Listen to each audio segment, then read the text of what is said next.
Hello everyone and welcome back to the channel where I provide regular cricket content on interesting topics. Today's video is a continuation of my entertainers series whereby I am running down who I believe to be the top 10 entertainers in Test history. As I mentioned in the first video, this is tricky because there has been so many great entertainers over the years. Narrowing them down to a top 10 is therefore difficult. In the previous video I mentioned that I would give a shout out to anyone who got my top 5 correct. Some were close, but unfortunately no one saw it exactly the same as me. Shall we get started then? Here are who I believe to be the top 5 entertainers of all time. Number 5, Andrew Flintoff. I am off with a bang in terms of being possibly controversial, as there were 3 possible English all-rounders who could make the list. I have gone for who is probably the worst player out of Stokes, Botham and Flintoff, namely the big Lancastrian. Why do I think Freddie was the biggest entertainer out of the 3? Well, firstly, he was incredibly fun to watch. Whether it was steaming in bowling that over to Callis, or smashing the Aussies all over the place in 2005. You couldn't take your eyes off the screen with Flintoff. But you could say that for Stokes and Botham as well, couldn't you? Yes, agreed. But where Flintoff stands apart is that he has bucket loads of charisma. Stokes can be quite withdrawn, Botham was even grumpy at times. But Freddie made the game fun. Some of his most entertaining moments weren't when he was actually batting or bowling. Who could forget his sledging of Tino Best, or him doing an Elvis impression from the boundary in the Big Bash? What about his run out in the 2009 Ashes, with accompanying dramatic celebration?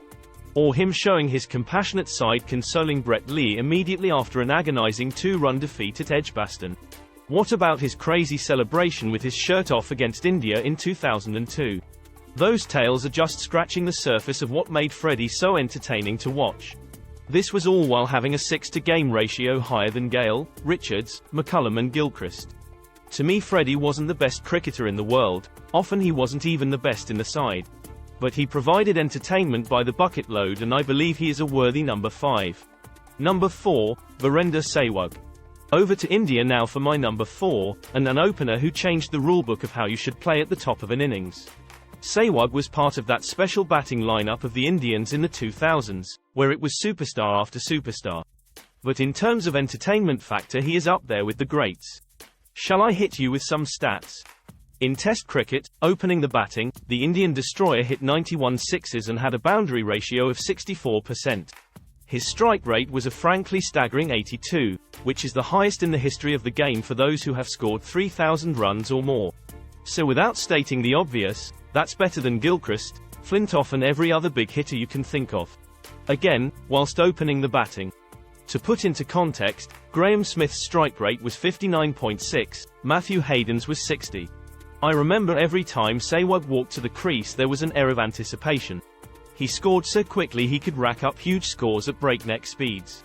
The Indian legend even scored a triple century in just 278 balls.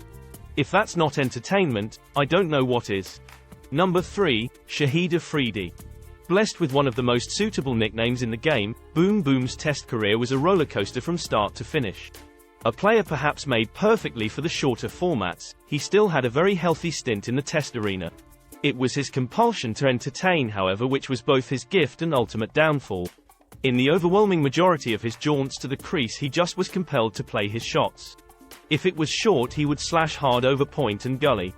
If it was pitched up in his hitting arch, he would just swing hard and hope for the best.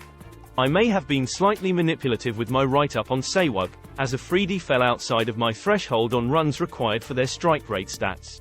Because guess what, no one scored quicker than the Pakistani entertainer. Afridi had a Test batting strike rate of 87, which is better than the majority of greats have in one-day cricket. His 6-to-innings ratio isn't just the best in Test cricket, he was the only one to average more than 2 sixes a game. I can hear the naysayers complaining that he just slogged a few and got out. No, not the case at all. Afridi scored 5 Test hundreds and ended with a batting average just short of 37. I mean, that is no Donald Bradman, but equally it's not bad either. Even his bowling was entertaining, he never had the control of some of the great spinners. But he bowled at pace and was prone to coming up with a jaffa when you least expected it. So remember, this list is not about the best players in history, but the most entertaining. And no such list would be complete without the inclusion of Boom Boom. Speaking of leg spinners, shall we move on to number 2? Number 2, Shane Warne. I have to first start with a disclaimer. This write-up will be littered with bias as Warne was my favourite cricketer of his era. That might sound odd for a Pom to idolise an Aussie, but there was just something about Warne. To start with, there was his ability. Never before or since has there been a wrist spinner to bowl with his control, whilst giving it a rip at the same time. The story goes that Warne strengthened his fingers as a 6-year-old, from having to drag himself on a trolley after breaking both legs. Whatever the catalyst, his incredible ability to put revs on the ball whilst still maintaining control led to an army of fans. But ability alone doesn't get you a place on my list. Fortunately, Warne also had charisma.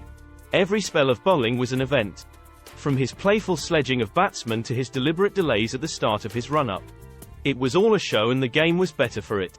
I've said this about other players on the list, but with Warne I just had to watch, and he made me late to leave the house on multiple occasions. It would be a case of me wanting to watch one more over, or peering round the corner to catch one more ball. To see his slow walk to the crease, hear the grunt at delivery and watch the flight, dip and fizzing spin. Warne was a fighter too. If Waugh, Ponting or Taylor needed to pull something out of the bag, they would turn to the maestro. He was a fantastic commentator as well, using his humour and eloquence to great effect in the booth. It truly was a sad day when Shane died last March, with the game robbed of possibly its most characterful star. But the highlights and memories remain, and the legend earned himself spot number 2 on my entertainers list. Number 1, Viv Richards. The Master Blaster, the coolest of them all, Viv Richards is my top entertainer in the history of Test cricket. As a spectator, you were aware of his imminent arrival. The departing batsman had already vanished into the pavilion, leaving a sense of anticipation hanging in the air. Viv, however, made you wait, a moment for contemplation.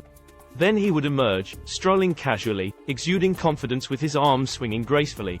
He would take his position, tilting his head back slightly and chewing his gum, before striding a few steps down the pitch to tap it, locking eyes with the bowler.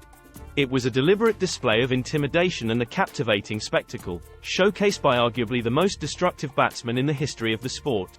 So how as a bowler do you cope with the prospect of bowling at Viv? Perhaps, the strategy lies in getting him off strike. He possessed no discernible weakness until his eyesight, gradually but inevitably, began to deteriorate, making those audacious shots more challenging. His primary strengths resided in his ability to excel on the front foot. He could extend himself so far forward that his left foot would firmly plant itself beyond the off stump, effectively nullifying the possibility of being dismissed leg before wicket. This positioning also allowed him to establish his own line, directing shots towards the leg side region, where he would tirelessly flick the ball through mid-wicket. He had aggression and a dominating presence that has not been matched. Sure, some people have scored faster and others have a better average, but as a package, Viv's presence demanded eyeballs. Even the fact that he refused to wear a helmet, even when facing the fastest bowlers in the world, was a spectacle which drew the viewers in. Viv had a swagger which has not been matched. Chris Gayle may have called himself the universe boss, but for me, Richards is the boss of Test cricket. He therefore is my number 1 most entertaining Test cricketer of all time. So there you have it, that's my list. There were plenty of very entertaining cricketers who didn't make the cut, including Botham, Lara, Sobers, Younis, Jayasuriya, Lillee, ABD, Lloyd, Stokes and many more. The simple fact is that it is really difficult to squeeze all of the entertainers into 10 players. I could possibly be suffering from a bit of recency bias, as the oldest cricketer of my 10 was Richards, but I do think technology and changes to the game have made it more entertaining as time has gone on. Things like stump microphones, super slow motion and even the invention of T20 cricket has led to a more entertaining Test arena. But as ever, please fire away in the comments with your picks, and crucially who would come out of my list if you want someone else in. Thank you so much for watching and participating.